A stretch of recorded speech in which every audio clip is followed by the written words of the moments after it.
Hi, Jim Carr again. Dennis, I know that some in our audience don't know the finer points of hockey. Could you tell them, for example, what is icing? Well, icing happen when the puck come down, bang, before the other guys. Nobody there. My arm comes out, then the game stop, then start up. I see. What is high sticking? High sticking happen when the guy take the stick, and he go like that. You don't do that. You don't do that? Oh, no, never, never. Why not? Against the rules. You're stupid when you do that. Just some English pig with no brain Dennis, at all, What is slashing? Slashing is, like that, And there's a penalty for that? Yeah, and for a trip also, Oh. like that, and for hook like this, and for spear, like that. All bad. Bad. You do that, you go to the box, 2 minutes by yourself, and you feel shame, and then you get free.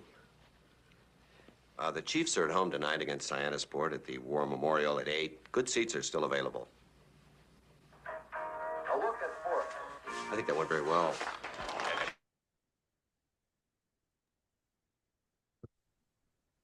Good evening, everyone, and welcome to our iceHQ Recreational League Beginners Div 10 Rules and Safety Seminar. My name's Carl Brewer. Those of you that don't know me, I'm the head coach of the iceHQ's Adult Development Squad, and we'll be talking about the rules and so forth for the next usually runs for around about 85, 90 minutes or so. This session is being recorded, so we will be replaying it later, so you always get a chance to rewatch it if you want, if there's any bits that you missed. And the other part about it is I want this to be interactive. Please feel free to interrupt and ask questions whenever you feel the need to. I'm sure if you're feeling the need to ask a question, there's bound to be people who are also wanting to ask questions who don't. I understand the awkwardness of Zoom. It takes us in a bit of a flashback to dealing with lockdowns and so forth, which was very frustrating. But it is a good way to get information out to a lot of you in a reasonably consistent form. So the idea behind tonight is we're going to go through the rules and safety considerations for beginner hockey players. It's not a complete look at all of the rules. That would take a very, very long time, but it's the main ones that affect us as adult beginners, and we're going to go through that. So there's slides that go through it. I know everyone hates PowerPoint. This isn't actually PowerPoint, but it's kind of same. So first of all, if you want to, we'll just kind of say hello, and we'll see who's got microphones at work and so forth. I won't see the chat, so if you do want to ask a question, rather than putting a question on the chat, just unmute your mic and say, hey, question, or something else, and feel free to interrupt. So interrupt now if you like. There's one. Hello. Got a few of you. Cool. Hello. We'll get a bit of a transient population through this. We usually do. I know that this is also 8 o'clock is kind of peak family time. This is the time slot, though, that is the one that most people are at least available for, and it's the one that we use throughout the season for our dev squatters when we have our game debriefs and so forth. So those of you that have been through our program last season will be familiar with it and the format and so forth, and also my boring, droning away voice. I do apologise. So anyway, you've all got that first one. What's happening there in that first picture?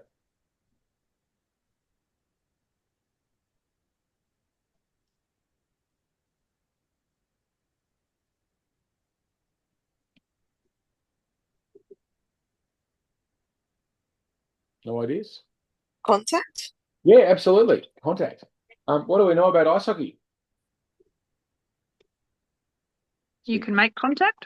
You can make contact. It's not a non-contact sport. And this is one of the fundamental things that kind of gets lost a little bit when people start. They think non-checking and associate non-checking with non-contact. This is not the case. It is a contact sport. You're not allowed to deliberately knock people over, but there will be contact, and that's something that we need to understand how it's done and how we do it in a way that is safe and looks after ourselves and our opponents. So first of all, really, really important safety rule, and that's about stoppages.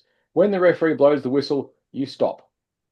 You don't keep playing. You don't shoot pucks on the net or anything like that. You just stop. If the puck's down at your feet, don't try and flick it back to the referee. Just let it go. The referees will sort it out, and you just stop. Why do you think that is?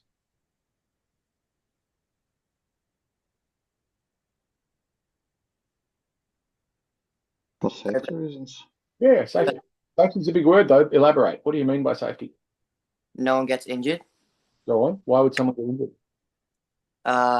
If someone was to shoot the puck at the goalie and the whistle was blown, the goalie wouldn't be watching.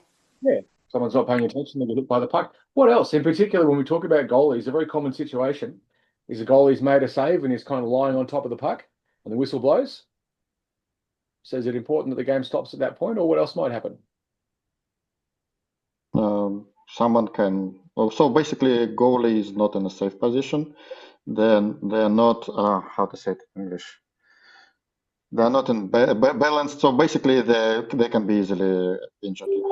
Yeah, absolutely. If you're hacking away with your stick because the whistle hasn't been blown, and you can continue if the referee hasn't blown the whistle, you can keep playing. Hopefully the referee's whistles are working properly. Sometimes they can be a little quiet, but most of them are pretty good. So yeah, if the whistle's blown, you stop. And the other thing is, if the puck's down underneath the goalie, and even if you haven't heard the whistle, what should you do? Just as like a general thing. Well, on our level, just let it go. Stop. It's just a game. Doesn't matter. You don't want to risk injuring a goalie who is very vulnerable, or another player who is also very vulnerable if they're on the ground, by banging away at them with your stick or with the puck. It's a general safety consideration. You want to think, and I'll show you a video a little bit later where something happened actually to me in a game where I was lying on the ground and someone took a pot shot, and I was a bit lucky they didn't hit me because at the time I was in a little bit of trouble. But it's a safety consideration. You always want to be looking after everyone on the ice as best you can. It's dangerous enough without us taking unnecessary risks. So it is a non-checking league. It's not non-contact. It's nothing at all like field hockey. Anyone played field hockey here? Long time ago. Yeah. I think field hockey, you're not even allowed to put your body between the ball and your opponent. There's no such rule in ice hockey. You can be quite physical when you play the puck. You'll collide with each other. As long as the collisions are while you're in the process of playing the puck or even battling for position in front of the net, that's perfectly okay. At our level in particular, we need to measure our push and shove when there's two people playing in front of the net. If we go back and look at that first slide, you can see there, that's a bit of push and shove in the slot, two players battling for position. That's perfectly fair, as long as they're not being unnecessarily rough about it. So the thing about it to remember is if you're a player, in particular, it's usually forwards who go in and get into that position in front of the goalie and get a bit of a push and a shove from a defender who's trying to clear them out of the way, and then say, "Oh, you can't do that. You can't push me." Well, guess what? Actually, you can. So you don't get offended about the referees not enforcing the rule because the referees are actually letting the game play. So you need to be careful. But at the same time, if you're a 120 kilogram gorilla and there's a 45 kilogram player, should you give him a really big shove? What do you reckon? A gentle No. shove. Probably not so much. It's about measuring your effort. As a general rule, if you give someone a push in the slot, if they don't fall over, it's usually okay. If they do fall over, it's usually not. So it's about a measured level of physical assertiveness. So you've got to be careful about that. Other things to be aware of is the overarching principle of everything is ultimately player safety. Again, the rink is a very dangerous environment. Ice is harder than concrete. The boards are hard. The puck is hard. The sticks are dangerous. We've got blades on our feet, which can cause significant injury and, in fact, fatalities. There's been fatalities from skate blades hitting people in the neck and cutting their carotid arteries, and they've bled to death. So it is a very dangerous environment, and we sometimes get a little bit casual about it. And we need to always remember that we can be a lot safer. So Alexia has asked, what is non-checking? Well, to know what non-checking is, you need to know what checking is. And checking is where you deliberately collide with your opponent in order to separate them from the puck. The best way to explain that is to show you.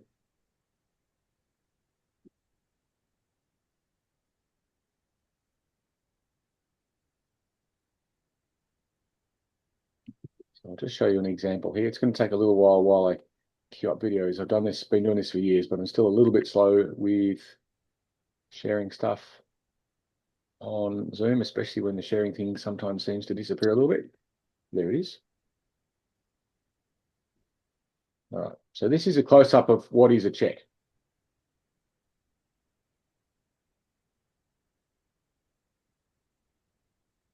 So you can see there, the blue player number 33 is roughly in possession of the puck, and there's a green player skating over. Watch what happens.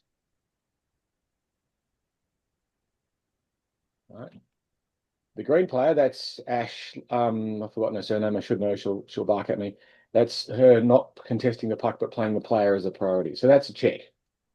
See what that is? Non-checking would be if she'd just gone to play the puck and then they'd collided while they were playing the puck. That would be a non-checking hit. But what Ash has done there is actually hit the other player first. And clearly it was obvious that she wasn't trying to play the puck. She was playing the player. There was no injury in that instance, but that's certainly a case of what can happen. We'll just see that again.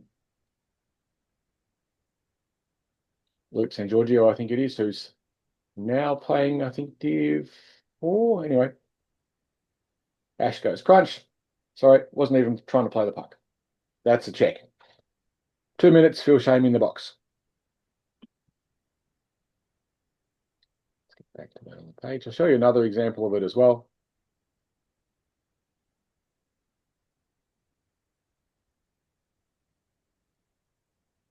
Actually, I'll show you the push too. This is a good one to understand. Come back, share button. There you are. So we were talking earlier a little bit about what's a fair push. If you watch here,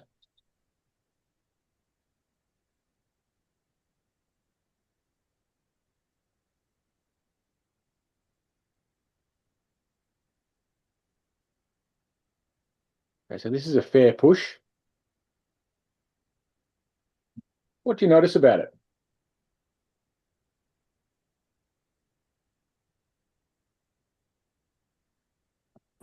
It's two hands and it's kind of like pushing forwards, not pushing to the ground. Yeah, I'm not trying to put it. That's actually me doing the push, by the way. And anyone who goes on to play for the Hellfish, the person I was giving a push to was JT, who coaches for them. What did I do?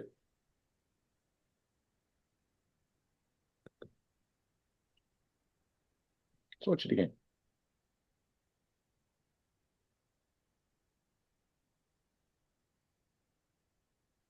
Open hand, no stick. Yep.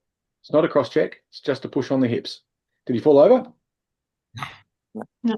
Well, that's a perfectly legit push. If, on the other hand, I'd gone smashed with a stick and blown him onto his face or tripped him or something, that would be illegal contact in there. That would be doing too much, and I'd have to go and sit 2 minutes in the penalty box, or longer if it was rougher. So that's an example of a push in the slot, and we've seen an example of a check now as well,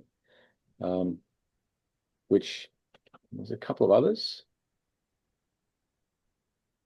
Got the video of that actually one with Ash. I'll just show you that as well so you can see some more goalmouth stuff.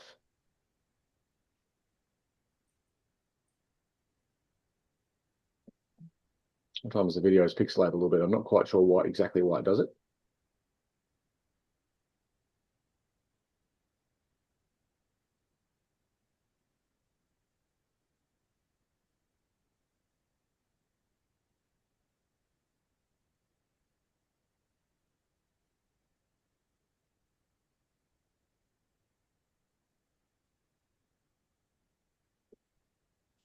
Right, so sorry, go on. There was a question.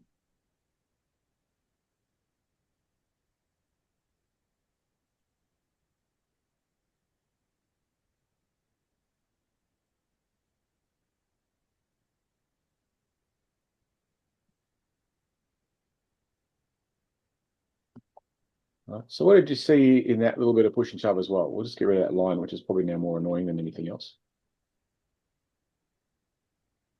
When the goal camera zooms in. So initially there's quite a lot of contact going on, isn't there? Yeah. But the point is everyone's trying to play the puck. They're not trying to knock each other over. And as long as you're trying to play the puck, it's all right. Now's where it gets interesting. All right.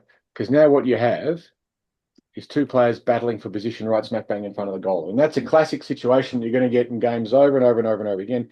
In that particular case, they collided with each other, but no one was knocked over and there was no fouls. And so there's no penalty handed out for that one. And that's a perfectly reasonable play. And we'll see that on the top down a little bit with a bit more close up as well from the video. Come on, computer. Here we go. All right. So that's fair contact in that part of the rink. Hmm.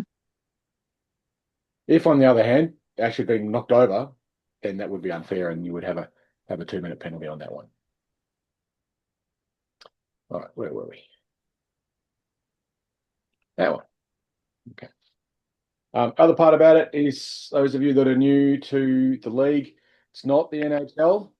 Our rules are different, and if anyone starts getting into fights, the rink will very quickly remove you from games, and we will throw you out of our program if you're in the dev squad with our two teams, the Tigers and the Jokers. If you're getting into fights, we'll just kick you out. You will not come back to play hockey with us ever again. We won't have it. So we have a zero tolerance towards it.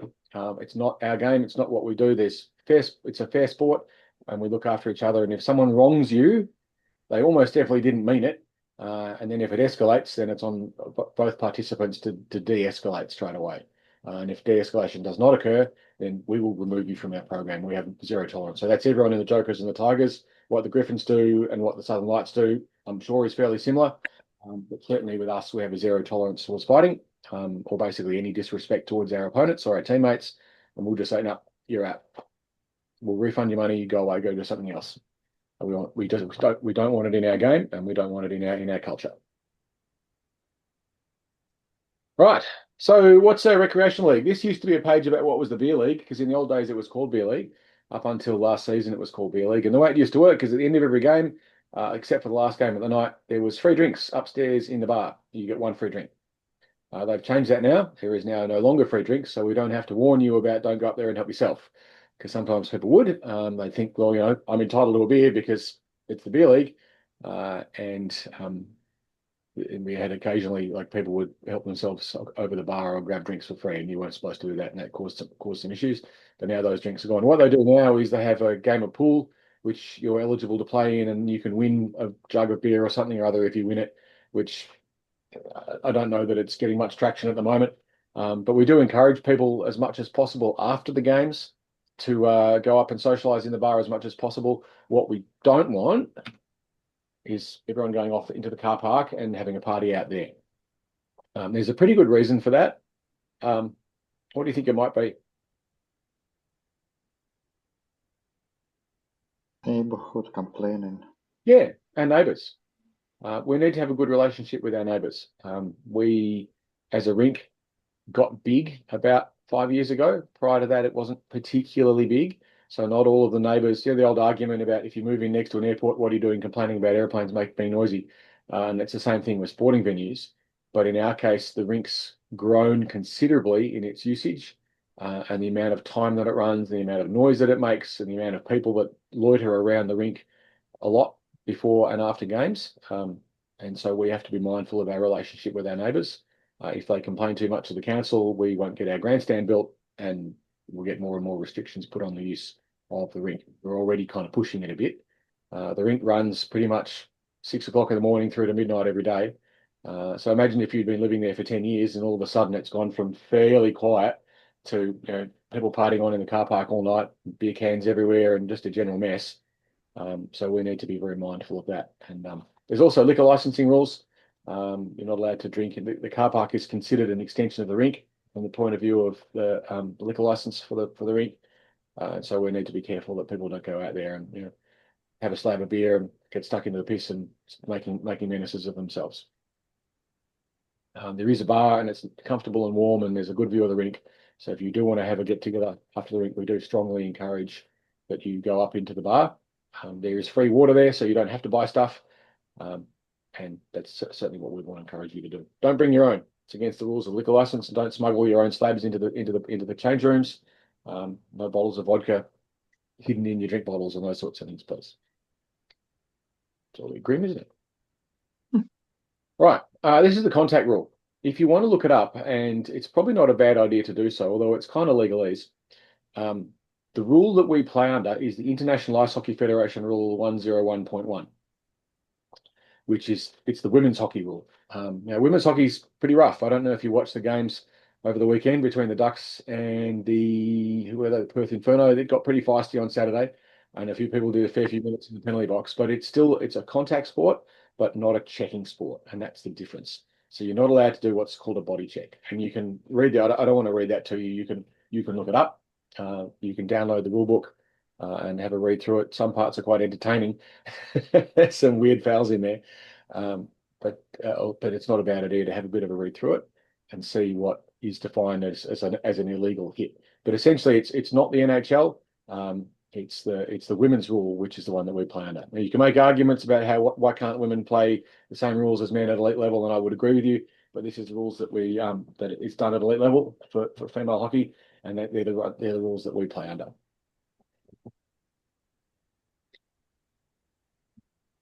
There's also interference. If you've come from a background of, for example, Australian rules football, you can get in between players and the puck and the ball carrier in those sports. In ice hockey, you're not allowed to do it deliberately and obviously. You're not allowed to interfere with someone else's progress if they're trying to move somewhere, not deliberately anyway. So if I'm trying to skate to somewhere on the ice and someone else deliberately puts themselves in front of me to stop my progress, and I don't have the puck, then that's interference, and they'll get a penalty for that as well. You can't shepherd, so can't use your teammates as like a shield. Mostly, it's a bit of a grey area at times, but on the whole, you're not supposed to.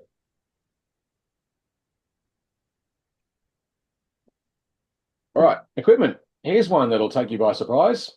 If your stick breaks, what have you got to do? Drop Drop it. it. Drop it. Drop it straight away. Isn't that weird? Why would I just drop my stick? Isn't that littering? Safety. Yeah, well, it is, because the stick's a dangerous thing.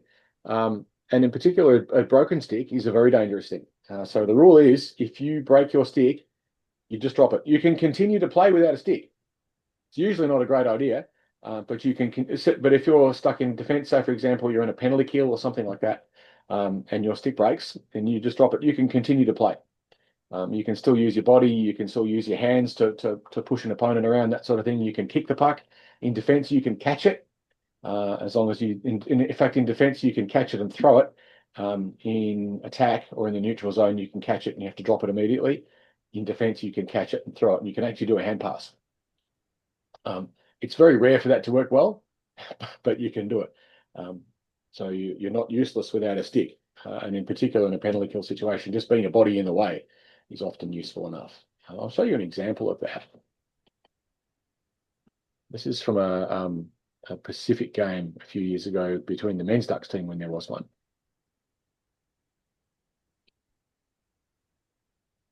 Carl, Yep.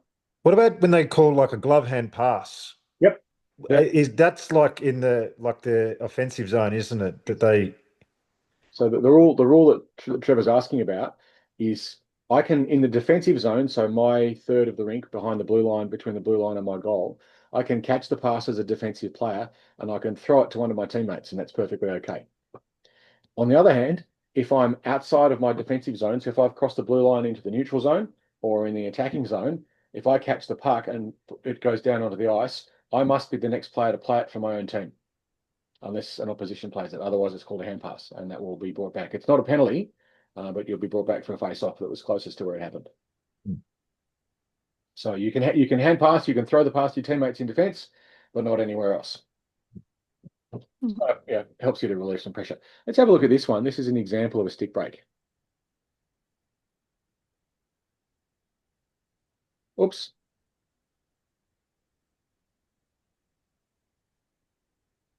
And then some magic happened as well. Watch it again and see if you can work out the magic.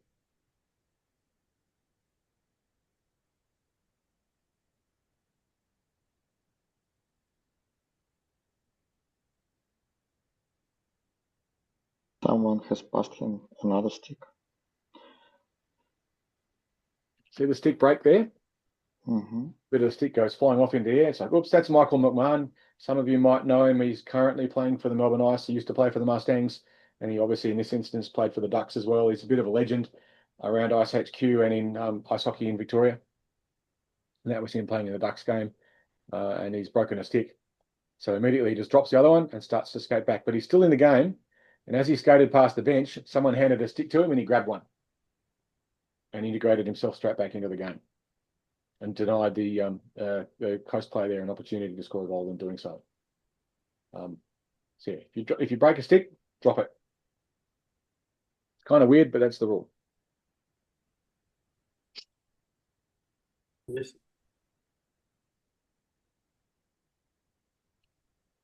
Other things is all of your equipment must be ice hockey specific. You can't wear a lacrosse helmet. You can't wear a cricket helmet. People have done it, believe it or not, or tried to. You want to wear actual ice hockey equipment, not anything else. And additionally, and this is unique to us at iceHQ, as an adult player, not a junior, you can wear a visor as a male or a female player.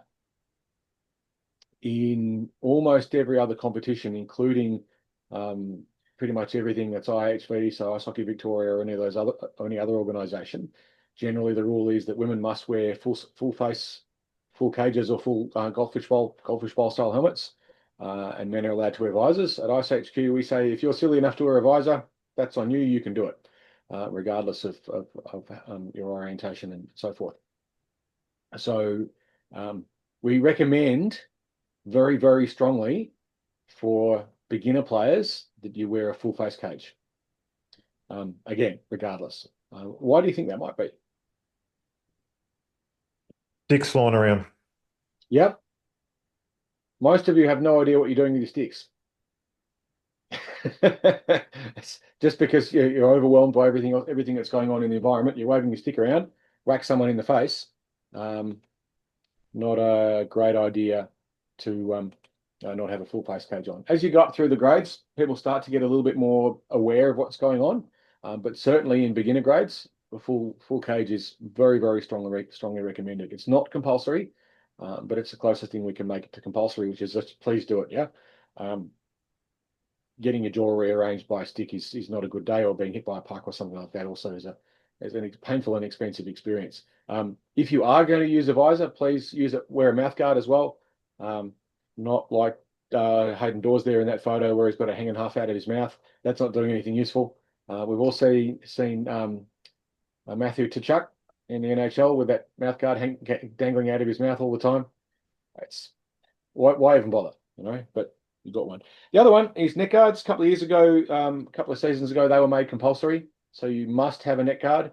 And regardless of what you're doing, hockey orientated at iceHQ, if you're at a stick and puck, if you're at a game, obviously, or a training session, it is a requirement that you have a neck guard. There's two different types of them. There's the neck guards, which are standalone Velcro around your neck sort of things, which are like a collar. And they work and they pass the rules. But we recommend that you get the ones that are built into undershirts. They're a lot more comfortable. They won't fall off on you, and you'll forget that you're wearing them, and you'll remember to bring them. If you don't have one, you're not allowed to play, and you're not allowed on the ice in a stick and puck or a training session either. They're easy to lose, the separate ones, whereas if it's on your compression shirt that you wear underneath your gear, it's just there all the time, and it becomes a no-brainer. It's just simple. So yeah, neck guards compulsory. That rule only came in a couple of years ago. But yeah, we strongly recommend that you have the ones that are integrated into the shirts. You can buy them in the pro shop. You can buy them online. There's a million different versions of them now. There's some really nice ones for people with long hair. There's some that don't have Velcro. They've got like a yoga pant crossover arrangement on the back of them. They work really well. Jane, who you all know, she's got a couple of them and she loves them. Won't go back to Velcro.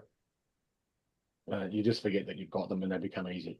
Whereas the other ones, they move on you and it's just, they're a pain in the neck. So the other part about it, your equipment needs to be well maintained and secure. You don't want it flapping around or distract you for starters. Helmets need to be done up. The visor should be down, covering your nose. Not like, I don't know if you're all going to necessarily recognize this player, but I'll show you the picture. Anyone know who that is? Mr. Bedard. That's not how you wear a helmet, Connor. You may as well not have the visor. Right? That's just dumb. It should be down, at least it should go down and cover the tip of your nose. So not like Connor. You can try and play like him, but don't wear a helmet like him.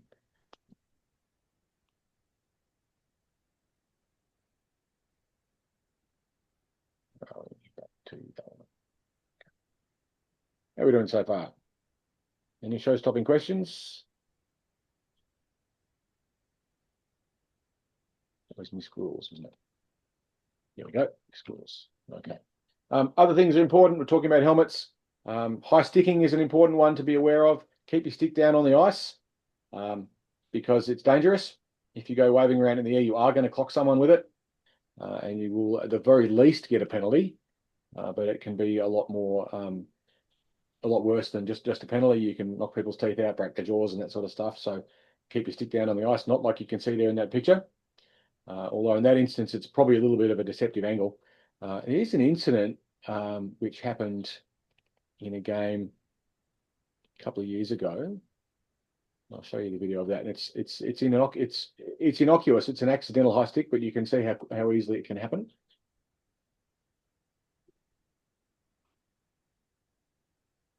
I want you to pay attention to what's happening in this part here.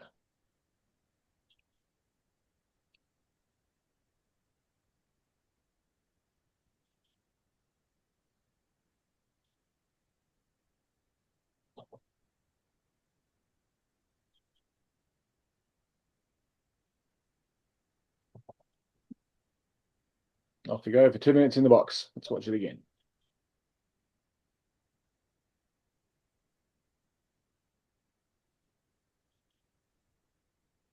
Okay. Why did it happen? You could see it, but what caused that to happen? Any guesses? Balance. Balance, lost the balance. Partially balance. There's another part to it. So balance is definitely a big part of it. The guy was basically about to fall over and waved his stick around.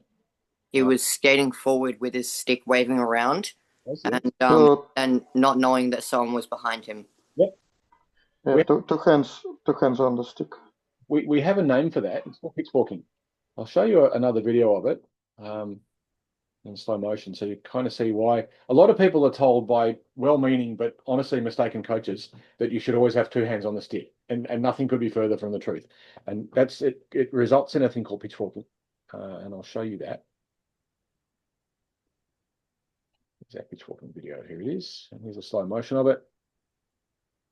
So you'll be able to see pitchforking in action.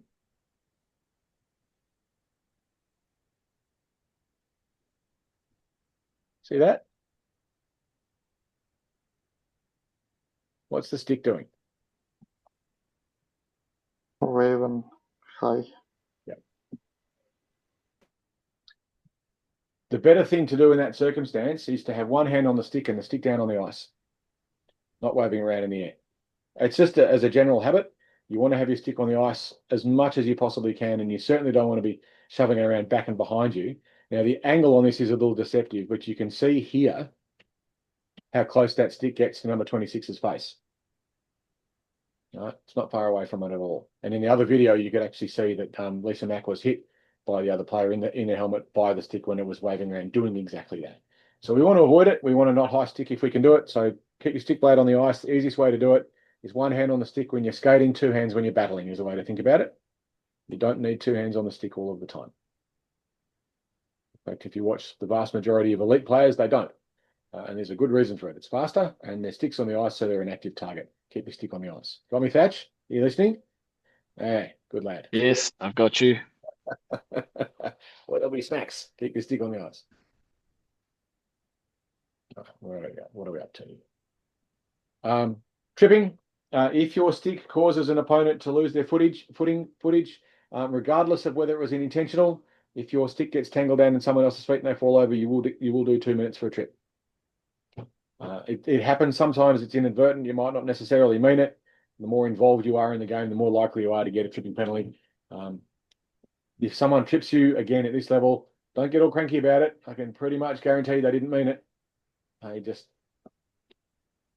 There's a stick and there's a beginner hockey player. It's going to happen. So we want to make sure that we're careful about that. There's another really important one, which is unique to us at iceHQ, and that's we have a no diving rule. We want you to stay on your feet. I'll show you some examples.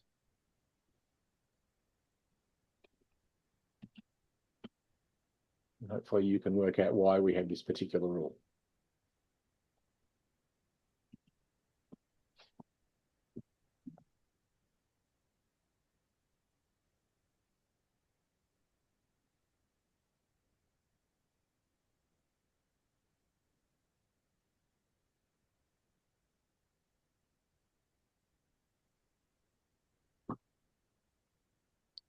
They were a bit lucky to get away with that, weren't they? What did you see? Well, watch it again.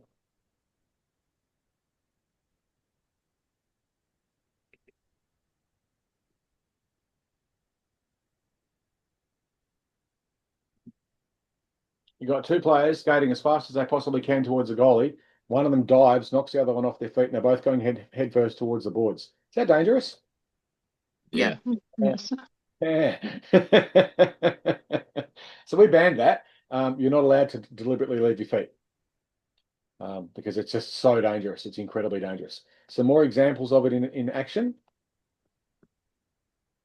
That's we called it the Matt Watson rule. He was famous for it. He's a guy who came through our rules, and he had so much enthusiasm. He loved playing, but he also loved to dive, and it was so dangerous. So no more. We're going to stop that. Here's some more examples of it.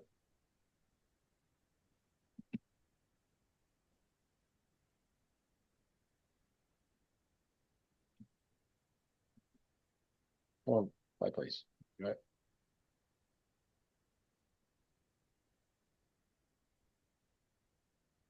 Okay, so we're about to see the dive now. You'll see it around here.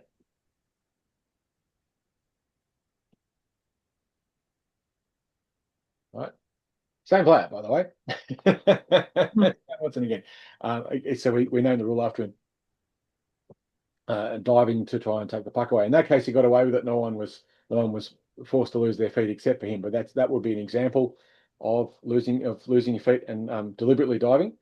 If you're going to fall over, okay, so you're not going to get penalised for just falling over. That happens. But if you deliberately dive, then you will be penalised for it. There's another example of it. It kind of feels like I'm overdoing it, but it is important. Same game, I think, too, and probably also the same player. He was pretty famous for it.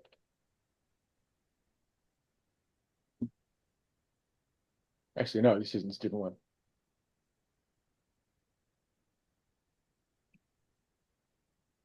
So we'll see it here.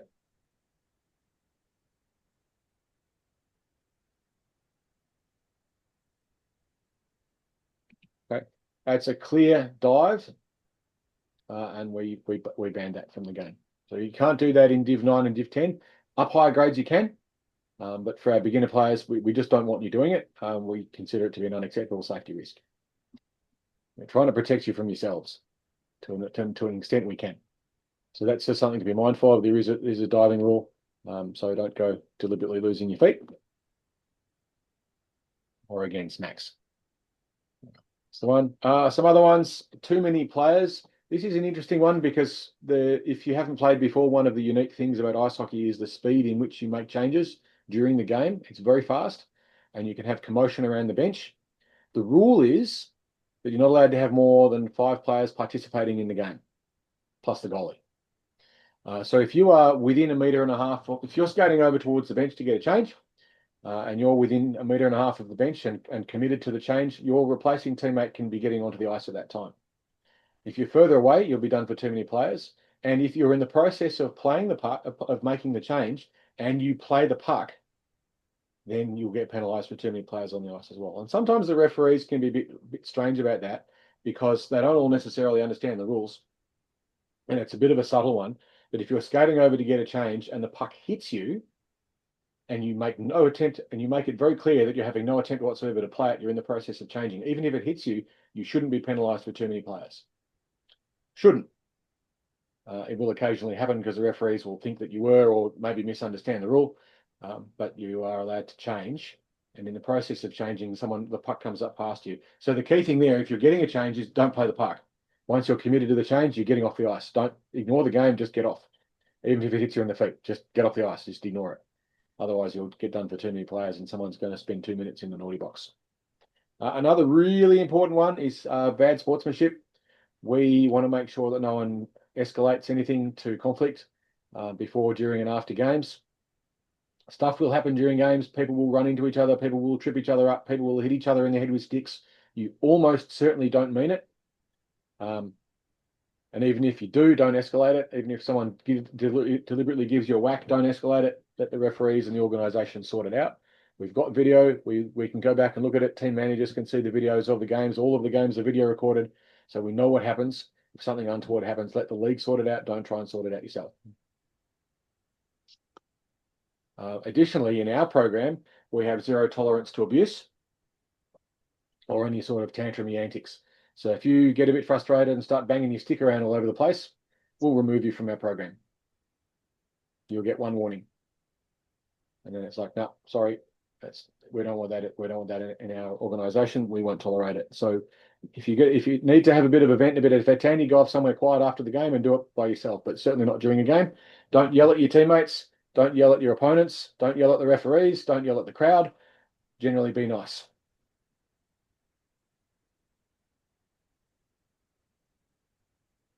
That said, you can yell at your teammates if it's encouraging. We're not saying don't yell out, yeah, go, go, go, or anything. We're saying don't yell out, hey, you idiot, stop doing what you're doing. Right? There's appropriate and inappropriate yelling.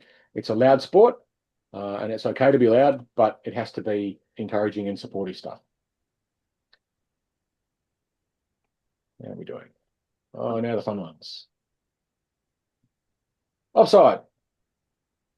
This is the rule that most of you will run foul of when you start off, and some players will continue to be offside throughout their entire careers because it just doesn't sink in. We all know, we see them. So you're offside again. Oh, no, whoops. The rule is this. The puck is not allowed to enter the offensive zone. Sorry, the player is not allowed to enter the offensive zone until the puck's gone in first. And if the puck comes out of the offensive zone, then all of the attacking players have to leave before any of them can go back in. One way to remember it is if everyone's yelling out offside, offside, offside at the top of their voice, including the referee, and you're in the attacking zone, guess what? You're offside. Offside. So what are you going to do? Get out of the attacking zone. Out of the attacking zone as quickly as you can. Right, get out fast because your teammates can't go in until you've come out. And in addition, if your teammate goes in while you're out, then that'll be another offside, and the whistle will be blown to have a face-off outside the zone. So let's have a look at some examples.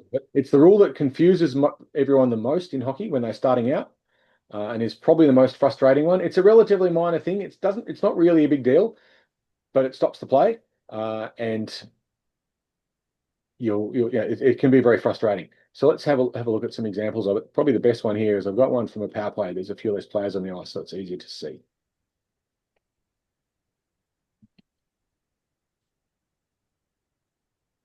All right, so see how the puck's just left the zone? We'll bring that back a few frames. What we're looking for is the puck will come back here and cross the blue line there. Oops, go away, annotator. Oops. Now what has to happen? Everyone has to get out of the attacking zone. All of the players in blue have to, don't they? The green ones don't. They're in defense. But all the blue players have to get out of the zone. Let's see if they do it. See how they're waiting? The player with the puck is waiting for his opposition to get back on time. Now, it's handy. What you're seeing there is a penalty kill. So the green team set up a box penalty kill, so they're not under pressure. So it's really easy to see that example. Wouldn't normally be quite so clear, but it's a good one to illustrate the rule. They all come out, then they can go back in again. Okay, so that's an example of it. Here's another one.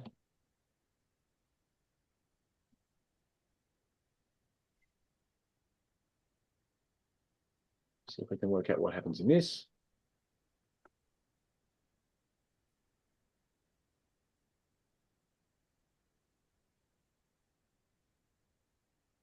So that's an offside. Why is that an offside?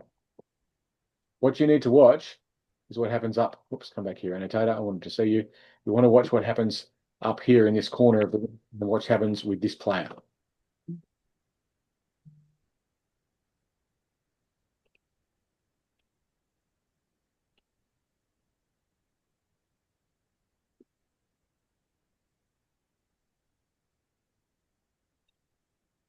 Okay, so what's just happened up here is the puck's across the blue line.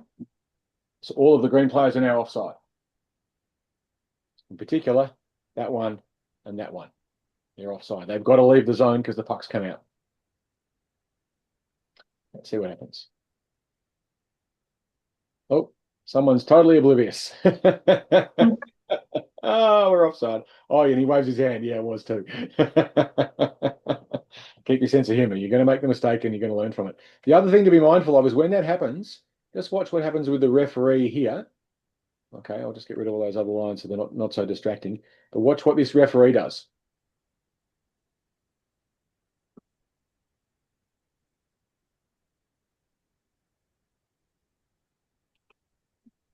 See it? He blows the whistle, then puts his hands in the air. Put his hand up. He hasn't blown the whistle yet, but put his hand up, indicate that there's an offside. Additionally, he's probably also yelling offside.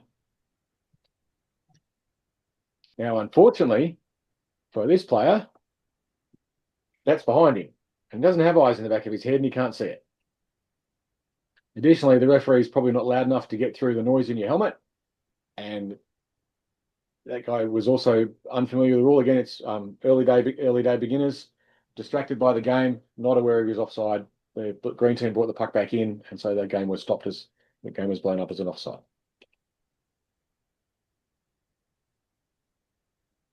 Now, if you want a tricky question, I think I've got the one here. This is an interesting example of it.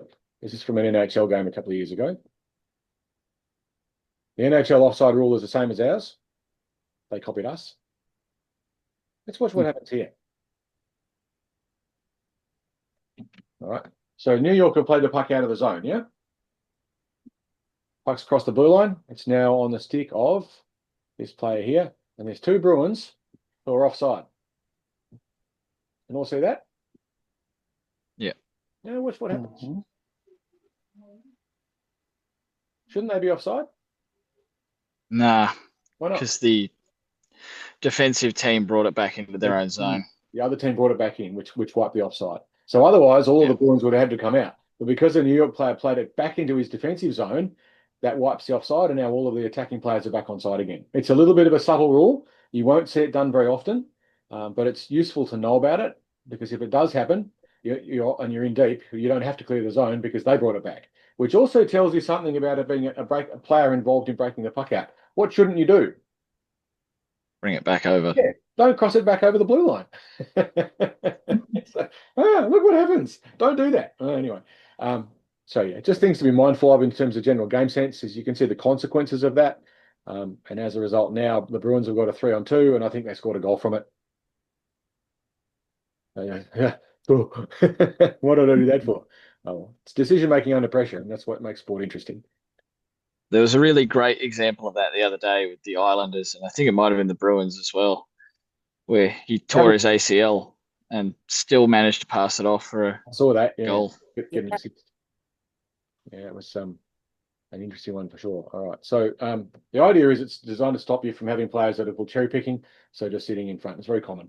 A way to think about it is puck you, not you puck. So in other words, the puck has to go in before you go into the attacking zone. It's just one way to remember it. Try and say that in a hurry in a game. That whole thing about not abusing people. Other parts about it, you're never offside in your own defensive zone. You're never offside in the neutral zone. It's only in the attacking zone. We've got a document about it as well, which is available on the files thing. If you go looking at the iceHQ Dev Squad Facebook group, if anyone wants a copy of it, let me know and I can email it through to you as well. It's a 2-page PDF which explains the rules a little bit. But yeah, if in doubt, if everyone's barking out the word offside and you're in the attacking zone, get out and get out quickly. Because it's you're the one who's offside. Aren't you, Scotty? Hey, I don't know. Yeah. That's not my trick. That's not my trick, Carl. My trick was just being shit. Oh, you're learning. You're a beginner. You're learning. All right. Icing, another one that's a bit confusing. The rule of icing, and the easiest way to explain it is to show you again. I haven't really got a good video of this one. Well, I probably should have, and I just haven't collected them. The idea is if you shoot the puck from your half of the rink, so your side of the red line down the middle, and it crosses the goal line at the other end without anyone touching it, it's icing and you'll be brought back for a defensive zone face-off. There's some subtleties to it, which usually we don't worry about in the first few weeks of the beginner game because it's just too much going on for you to even be aware of the fact that it happens. And at iceHQ, the referees are instructed, again, they don't always necessarily remember, to be really quick on making calls on icings. So they will call it very early because it is possible to do what's known as winning the race. So if you do dump the puck in and you get to where the referee thinks you would get to the puck before the defending team does, before roughly the face-off circles, they will wipe the icing and you can continue to play. But at iceHQ with our beginner league, the referees are instructed to pull that up very, very early. Why do you think that might be? No We one's can't got stop. Yeah, none of you have got brakes. So you go flying in at 1,000,000 miles an hour towards the boards, and then what might happen? Someone will Hit the get boards. hurt. Yeah, someone will get hurt. Absolutely. Question: Yep, shoot. Is icing something like a good thing? Is it something you want to do? Generally not. Yeah. Okay. Although there are some reasons for why you might. In a league where there's no stop time, if you ice the puck, it's going to take 30 seconds to come back into your defensive zone, so you can take time off the game. Additionally, and we certainly teach this in our program, a defensive zone face-off is a really good counter-attacking opportunity. And we won't talk about that in this. That's more of a tactical thing, so it's not really relevant to situation and safety stuff. But a D-zone face-off is a really good way to attack because often the attacking team gets overconfident, pinches in, and you can get behind them and get breakaways, and breakaways are where the goals are. So you can make a case for icing being a good thing, but as a general rule, it's undesirable. And certainly in neutral zone play or something like that, you usually don't want to do it. But if you're on a penalty kill, there's no icing. So if we're killing a penalty, one of our players is in the box for doing something naughty, we can dump the puck down the other end. We don't have to chase it. Crosses the red line at the other end, it won't be brought back for a defensive zone face-off. So you might think, why is icing such a big deal at all? It's a fair question, isn't it? Why is icing a big deal if we know that D-zone face-offs are good? You can't change players on the ice. You think so, right? But at iceHQ, we don't enforce that rule. So normally the way it works, if you ice the puck, you can't get a change. So the attacking team can get fresh players on, fresh legs fast. The defensive team, they might have been stuck out there for a minute or so because they're in a defensive press. All they could do is dump the puck down the other end and they ice it. And in most leagues, they'd be forced to stay on. In our league, we let you change. So really, icing's pretty harmless in our league. Is that just Div 9 and 10 or the whole? No, that's all the way across iceHQ's rec league. Okay. We don't enforce no changing on icing. Okay. I think, and I'm not 100% sure, that it's the idea is to try and keep the game moving a little bit faster because we're not running stop time. And also because we don't want to overload the referees with just too many things to keep track of.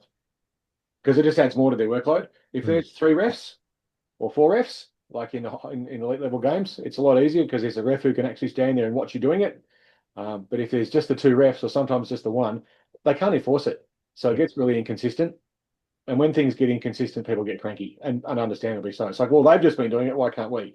It's like, the referee saw it this time, didn't see it that time. There's not enough refs to enforce it because we usually have 1 or 2 refs in rec league. So that's why. So we don't enforce it. Okay. Right, code of conduct. This is the one that we have for people in the dev program. I break it down into 2 things: no aggro and be careful. You can read the fine print. Everyone in our program has a copy of that in the document that is emailed out to them. I know the Lights have something similar, and I believe the Griffins probably do as well, and the Rink does as well. There's a whole heap of different codes of conduct that different teams have, but they all pretty much boil down to don't escalate anything, don't start fights, and basically be nice to each other. Seems pretty simple, really. And we have, in our program, we have 0 tolerance for anything that we consider to be in breach of that. We'll just kick you out. Haven't had to do it yet. Well, we've had a couple of close calls, but we've been running this program now since 2019, and we've not had to remove anyone from the program. We've had to have some stern words, but those people have then pulled their heads in and behaved themselves, certainly while they were with us. Okay. Never argue with a referee. Has it ever worked? Anyone ever had an argument with a referee that's made them change their mind? No. No. Like, why? Why are you doing this? It doesn't work. It's just stupid. So we have basically all those kind of rules about that sort of thing. That said, you can always have a little bit of fun. I want to show you something about retaliation too. I think this is the one. This is a particularly egregious example of a player escalating something which should have been let go. This is Griffins versus Jokers, I think maybe 3 seasons ago. So watch what happens in the slot. So in front of the goal.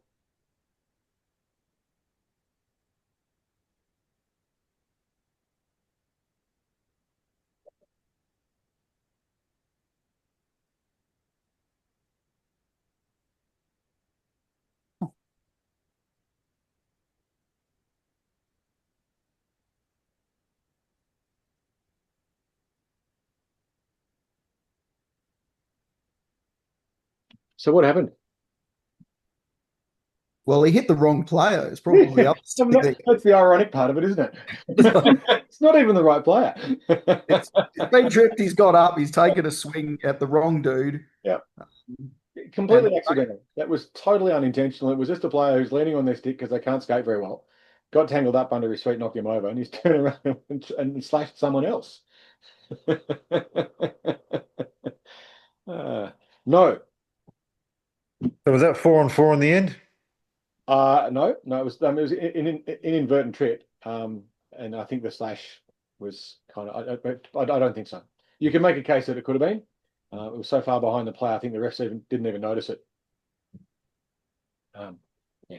Again, it's understandable, but it's also if you get tripped over, don't escalate. The 99.9% chance your opponent didn't mean to do it, and even if they did, let us sort it out. We'll sort it out. That's our problem, not yours. But yeah, I mean, it's funny because it whacks the wrong person. Anyway, we also, as coaches, we have to be careful as well. We've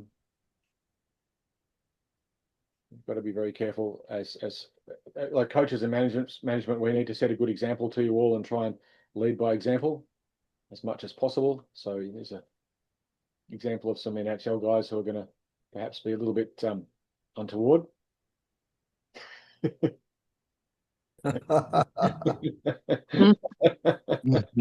Come on, guys, that's just stupid. Anyway, didn't change anything.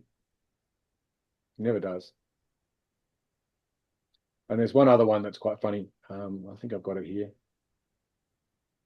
He just got fired up again the other week against Rantanen too. Yeah, that's not that uncommon. A lot of money at stake, a lot of emotions, but not us. We Patrick Roth. Yourselves.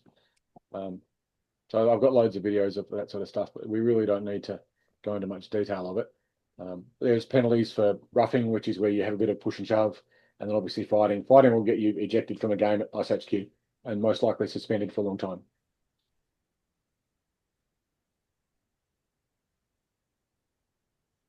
And kicked out of our program. We won't tolerate it.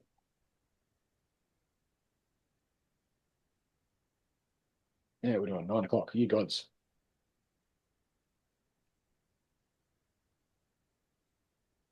Excellent. Cute. Penalties. Okay. 2 minutes in the box. You feel shame. If you haven't been penalised, the way it works is you will be escorted to the penalty box opposite your bench on the other side of the rink by the referee, who will open the gate for you and pop you in there. You'll be sitting next to the scorers. Don't carry on like a stuck pig. All right. Let scorers do the job. At the end of it, the scorers will then open the door and let you out. Don't argue with it. Don't carry on. Just go down, sit down. Whether or not it's the right call, sometimes it'll be a mistake, because we all think that the penalties given to us were a mistake. We shouldn't have been penalised for something until we watch it afterwards on the video and go, actually, yeah, I was in the wrong. We've done it. But yeah, just be mindful that you can get longer penalties for more serious offences, like deliberately trying to injure someone or something along those lines will get you longer penalties, and then you can get suspended and so forth. So don't ever argue with the referees. Just go down, sit down, and do what you're told. Now, at the end of the penalty, when the time runs out, if the game is still running, you rejoin the game while it's happening. Go straight back into the game and keep playing, or at the very least, watch the game when you do it. We certainly encourage you to reintegrate in our program. Not all teams do. Some want you to come across and immediately get a change. But by doing that, quite often the puck might be right underneath your feet, and you completely ignore it because some coach has decided that you're on the wrong line or something or other, and you often miss opportunities to participate in the play. So be mindful at the very least, at the end of your penalty, if the game is live, at least watch it. And if there's a chance to play the puck, play the puck. There's some examples there on the slide there of two different types of penalty kill. There's a 5-on-4 where you've got what's called a box.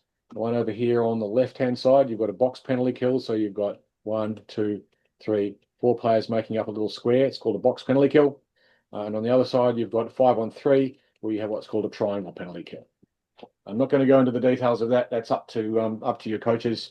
If you're not playing in our program, we'll certainly be going through it with the dev squad, and we actually did some penalty kills at our training session 2 weeks ago. They're just examples of elite level players doing the same thing that we do.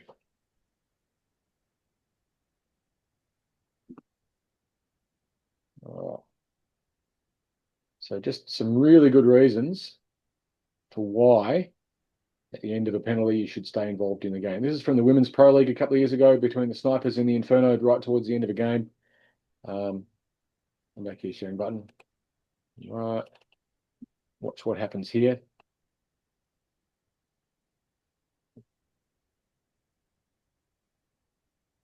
So the blue team, the Snipers, are on a penalty kill.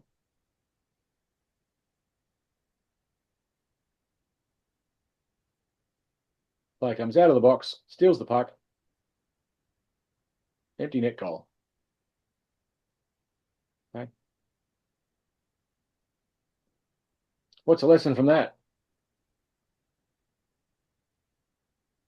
She's got fresh legs too. She's been sitting in the box for 2 minutes. 2 minutes, 2 minutes sitting down, nothing. She got fresh legs. Yep. And what else? Play the puck. Keep track of the penalty time. Absolutely, keep track of the time. The key to that is Lucy Parrington, who's the Inferno player, the player in the white there, who really should have known better. Didn't know she was coming. Didn't know that. What's her name? Was coming out of the box. And you'll see she's taken by surprise by it. So there's Lucy Parrington, 27. Doesn't realise that there's pressure. Shot gets blocked. It comes back out again. Goes back to Parrington eventually. All right. Now, coming straight out of the box is Condon, I think's her name from memory. Parrington doesn't even know she's there. Oops. So when you come out of the penalty, pay attention, please. It's a great opportunity oftentimes to get behind the play. And you'll certainly see, if anyone was watching the Ducks game on Sunday last week, I might have barked at one of the Ducks players. I was doing the commentary for it. But barked at one of the Ducks for doing exactly that, basically skating straight past at the end of a penalty, totally ignoring the puck that was there at her feet when she had no one in front of her, could have gone and scored a goal. And instead, got a change and lost the opportunity.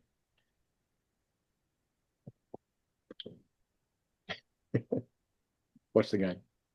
Alrighty, higher authority. If things go wrong, there is an escalation path. Our rules are derived from the International Ice Hockey Federation rule set, which you can download your own copy of. It is a free PDF.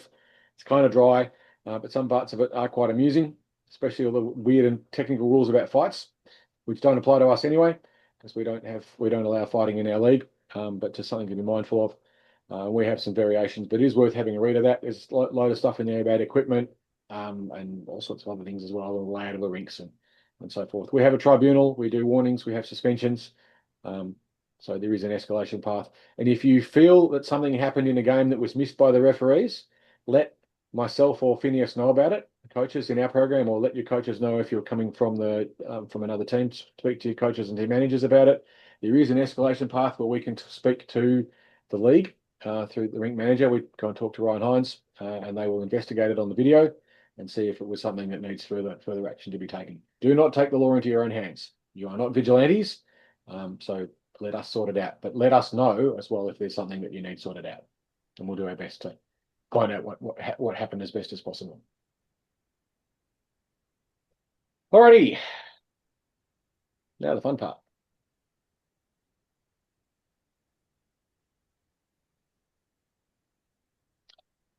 A lot of this is pretty obvious, but there is the environment that we're playing on is a dangerous one. Okay, and we want to do our best to make it as safe as possible by managing the risk as best we can. There are some things that you would think would be pretty obvious, and I've listed them there. You should never, ever, ever kick or push someone with your feet. Why not? Because there's blades on your feet, which could hurt someone. Yeah, you can, and I'm not being overly dramatic, you can kill someone with your skates. You can sever an artery and they'll bleed out. That's a really, really bad day. Even with all the cut protection that we wear, there are still parts of us which can be slashed by a skate. So we take that. I think there's a scene in the newest John Wick where he kills someone with an ice skate. Sure there is. Does he stab them with it or slash them with it? I think he slashes them with it.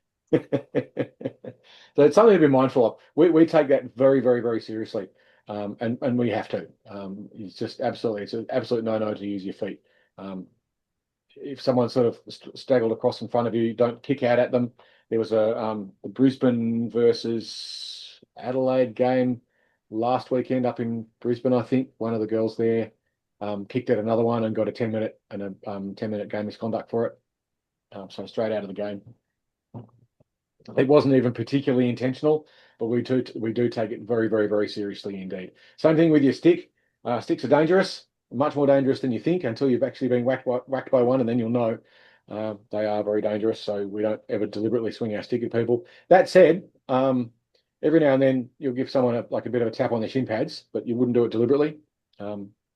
Again, no tripping, all pretty obvious, and be mindful of that. Now, there's something else there's a whole class of injuries which are really, really dangerous. And I'm going to show you some examples. And if you're a bit squeamish, it doesn't zoom in closely, but these were some that resulted in some pretty serious injuries. And it's an entirely avoidable situation. So I'm going to show you them just so we kind of realize that these things are real. This was Naomi Conway, and I've spoken to her. She doesn't mind me using this video as a teaching aid. So we'll just watch this one. It zoomed in on it.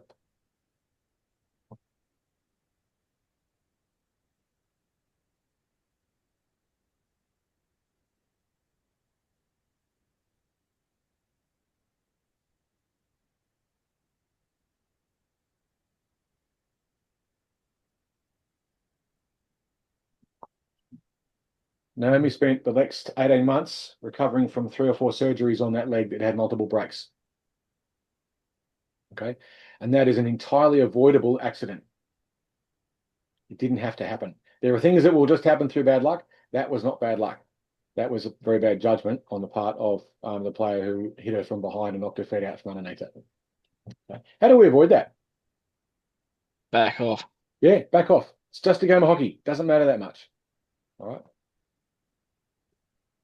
It's just a game. So there's loads of examples of that. We're not going to dwell on it a particular amount, but some other stuff we're talking earlier on about what constitutes a check and not playing the puck or other. Actually, I'll show you one more example of the backing off thing, and this time there was no injury, which was just as well. It's this one. Yeah, this is the video.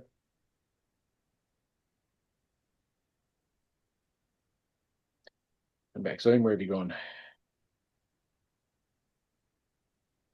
Here, zoom. Where'd my window go? There you are. Things disappear all the time. I've got a big screen and things still go walkies. All right.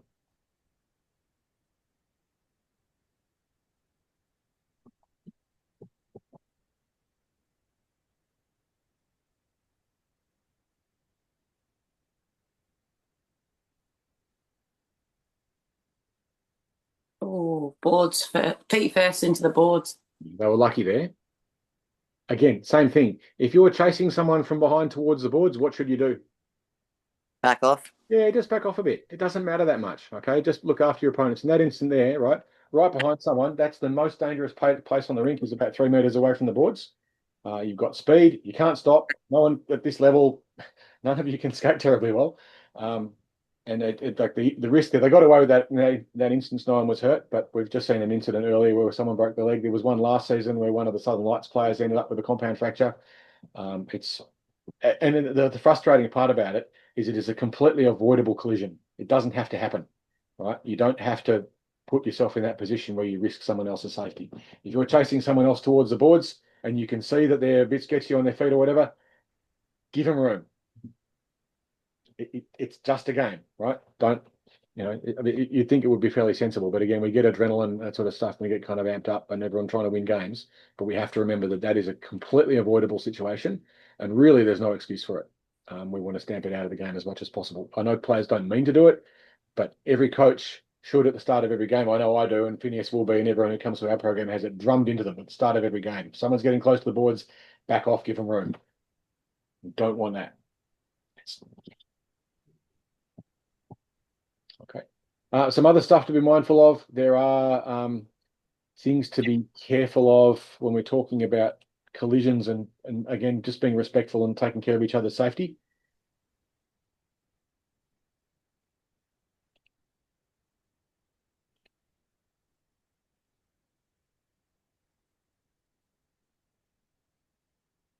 Right, that's a concussion.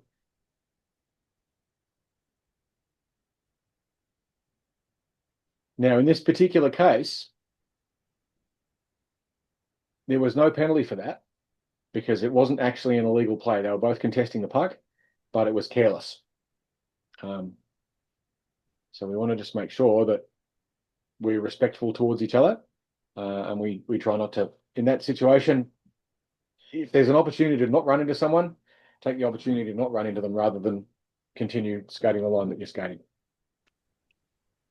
That was a concussion. That was before we started to really take concussion seriously at iceHQ. We take it a lot more seriously now. So there's lots of incidences of that sort of stuff. And we just want to make sure that as much as possible, we look after each other as best we can. One more.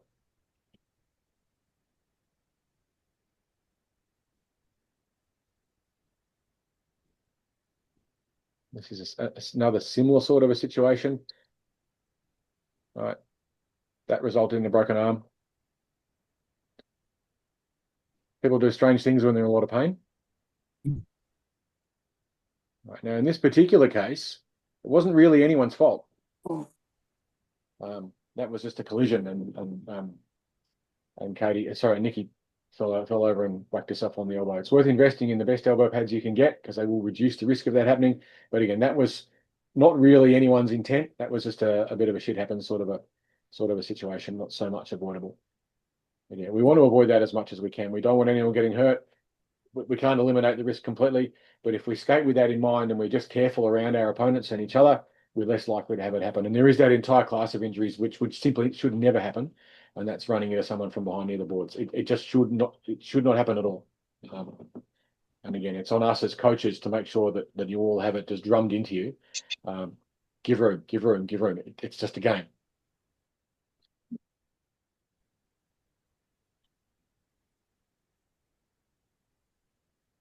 Let's get back to that. Ooh, 9:15. Cool. Still with me? No one's fallen asleep? Not yet. Not yet. Alrighty, concussion. I'm getting there. Now, this is the one where you do get put to sleep. The thing about concussion and helmets is we're all wearing helmets, and the helmet's pretty good, but they don't protect you from concussion very well. None of them do. Even the best rated helmets from there's a mob called the Virginia Tech in the US who do a helmet study thing every year and review all these helmets. And interestingly enough, all of the manufacturers' most expensive, best helmets score the worst on their tests, which is quite surprising. But yeah, helmets don't protect you very well from concussions. They'll protect you from breaking your bones, but they won't protect you from concussion. And we now take concussion very, very seriously. And I have first-hand experience of the concussion rule. I was actually, for a long time, I was campaigning for us to take the rule a lot more seriously. And finally we did. And guess who's the first person who had the concussion protocol rolled out on them? Oh. You. Hey. And it cost me a game. It cost me a grand final. I had to miss a grand final. I hadn't played in a grand final for like 5 years. My team made a grand final I had to watch because I was doing 21 days of concussion protocol. So I'll show you that. It's actually, I'll show you the video of it happening. It's not, this one's not a squeamish thing. This is just, it can happen. And I think I'm a reasonable skater and it happened to me. So anyway.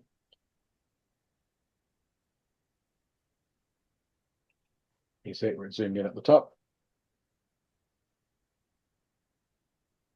Oomph.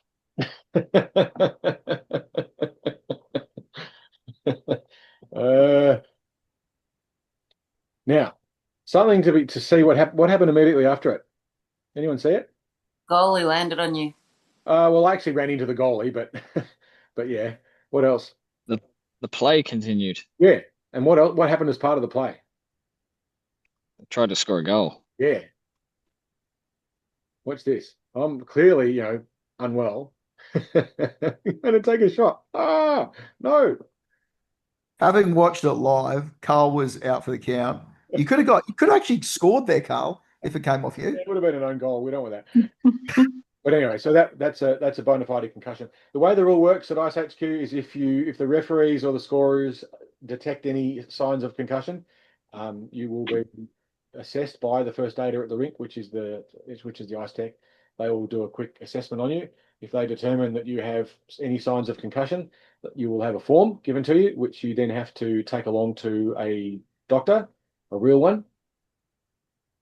Your Reiki practitioner will not do, and get assessed for concussion.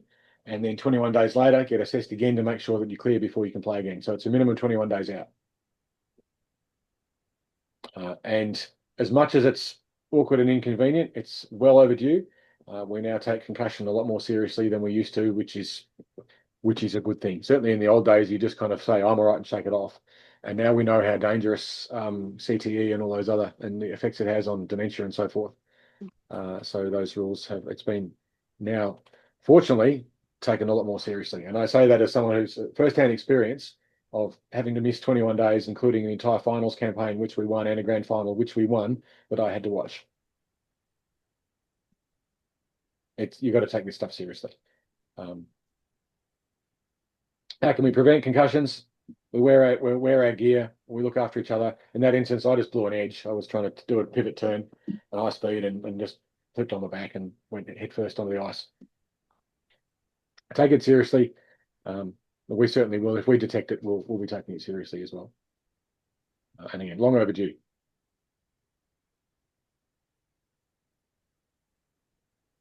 Nearly done. It's obvious. Be careful. There are some things that we see in beginner grades a little bit more often than you see in high grades, and that's a lot of lower leg injuries. We see quite a few lower limb fractures and ankle fractures, and it's usually, not entirely, but usually on people who've come into the sport at a later age, who haven't played much sports prior to that. And we love that. We love people coming into the game and playing. It's an opportunity for a second chance at sport that maybe you missed out. You come back in as an adult beginner. Maybe as a kid at school, you were one of those kids that was never picked first, and so you never really got a chance to play, or there wasn't sports you liked. For a whole heap of reasons, people miss out on playing team sports at school. And this is an opportunity for a reset of that. And certainly a lot of people who come through our program are people who are looking to get a second chance at being part of a team sport that they missed out on a lot when they were younger. Some of those people have not done much other sort of general physical activity, and so as a result, their bone density is a little low. And that can result in some quite surprising lower leg injuries that you just wouldn't think would happen. People just sort of skating along and catching an edge and snapping a leg. It's like, how did that happen? But that can be one of the reasons for why that can happen as well. So as a general, it's all about being careful, looking after your teammates and your opponents, and just doing your best to avoid collisions. In particular, those ones from behind, we know about that. But the reasons why we tend to get those injuries is because on the whole, we're not very good at skating in beginner grades, and we may also have bone density and strength issues as well. You are covered by insurance as part of your fees. I don't know the full details of it, but you can look it up. It's not particularly generous insurance. Like if you lose a finger, you're not going to be paid $1 million and get to sit on your backside and watch telly for the rest of your life. But there is some level of insurance which does cover some injuries and some parts of it. I don't know the full details of it, but you can look that up yourselves. It's all there. Any questions about that? Will I get the finger back? Well, it's on ice, isn't it? So you can make a case that if you're going to lose a finger, an ice rink's probably the best place to have it happen, or the least, because you can wrap it up in a bag, and then ice bag around it, and hopefully some microsurgeon can reattach it. But in the least case, you'll get a bad scar. But yeah, it's pretty rare to have. I don't think I've ever seen in games anyway. We've never seen a severed finger. It does happen very, very rarely in public sessions. Usually because you get kids sprawled out all over the ice with their fingers poking out and someone else skating too fast and running over a finger. But it doesn't happen in games. Again, we're wearing gloves, we're holding sticks, we tend to keep things fairly close to ourselves. And just the density of people around is a lot less as well. There's only 10 people on the ice rather than 100. So that's that one. Safety. We've spoken about pitchforking. We've spoken about the stay on your feet thing. We know to be careful near the boards. We're nearly finished now, you can kind of tell. Another one that's important is when we're changing, we want to close the gate quickly. An open gate's pretty bad because if you run into it at a bad angle, you can, again, it's pretty severe. Key one, and we talk to people a lot about this. If any of you have ever been to the Wednesday night hockey school, I skate along behind the beginner groups when you're doing the warm-up, and I'm always saying, get your head up, look where you want to go. Get your head up, look where you want to go. That's very valuable. Look up, not down at the ice. And always give your opponent the benefit of the doubt. If there's a collision or something, in your grade, they didn't mean it. If it's Jamie Burke, he meant it, right? But it's not. It's it's another beginner who's probably confused. Certainly didn't want to hurt you. Don't escalate anything. It's an accident. All right.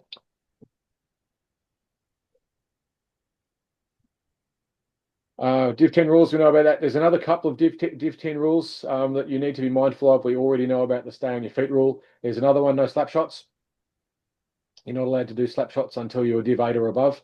And ironically, it actually makes the game work better because none of you have got a slap shot anyway. And generally, when you try and take a slap shot, half of you will fall over. Question? Yep. We did learn to do slap shots at the intro to hockey at O'Brien's, Yep. and it was not wound up above the knee. So, so is that still illegal? Or is it just about the wind up? If it doesn't come above the knee, then it's legal. But a thing to be mindful of is that as a general rule, when you do it, you're giving the goalie time to get organised. Yeah. The thing about a slap shot is if it's done well, it's incredibly good. If it's not done well, you're better off not using it at all. So this isn't a rule thing. This is more just a standing, like, when is a good time to use a slap shot. And as a general rule, in beginner grade, there isn't a good time to use it because you'll take too long to do it, and you just give the goalie time to get organised. So the way to score goals is to take a goalie by surprise. When you take a slap shot, now we've got a goalie, haven't we, Katie? Yep. Yeah. Don't you just love it when someone takes a slap shot at you? Yep. Because it's easy. You can see it coming. There's no surprise in that. It's like, oh, they're winding up. Oh, are they about to shoot at me? Let me just get organised. You're going to have an extra 3 seconds to get set. Whereas if I can, fire something at you in a hurry you don't see coming, it's much more likely to go in. So yeah, I mean, below the knee is not classed as a slap shot. It's more of a snapshot. But unless you're really good at it, then it's generally not as effective as just a straight wrister. You'll probably whiff the puck anyway, miss it. Yeah, and fall over. Yeah, so it's not a no from the point of view of snapshot, but it's probably not the best choice. Again, unless you're really good at it, and if you're really good at it, you're not playing this grade anyway. I think that's about it. Yep, I've run out of slides. That must be it. Cool. You've got me for another couple of minutes if you like. Have we got any more general questions? Anything we've missed or you want explained again? No. No, all good. All good. Yeah. Okay. Just appreciate your time, Carl. My pleasure. Again, the session is recorded and it'll be put up on YouTube and shared to the Facebook group. And I'll probably also mail it out to both of our groups. So again, if you're Griffins or Lights, you're welcome to grab the video and share it out as well if you want to sit through 90 minutes of me yapping away. But hopefully it helps with, in particular, the whole issue of safety and looking after each other, because we just don't ever want to see those injuries. They're horrible. And we want the game to be fun. That's why you're here. You're not going to the show, except as sorry guys, but you're not. So the idea is that we're playing it to have fun and keep playing hockey for as long as we possibly can. I'm 54 and I'm still playing. I want to keep playing until I'm well into my 60s, maybe even later. There are people playing in their 70s. I don't want to be able to keep doing it. So thank you. I'll shut it down now. And again, the link will be up shortly. Take about half an hour or so for it to be processed and uploaded. And then it'll be out on my Facebook group, and I'll mail it out to the Dev Squad guys. Thanks, Carl. Appreciate it. Thanks. Thanks, Carl. Thank you. Bring it on.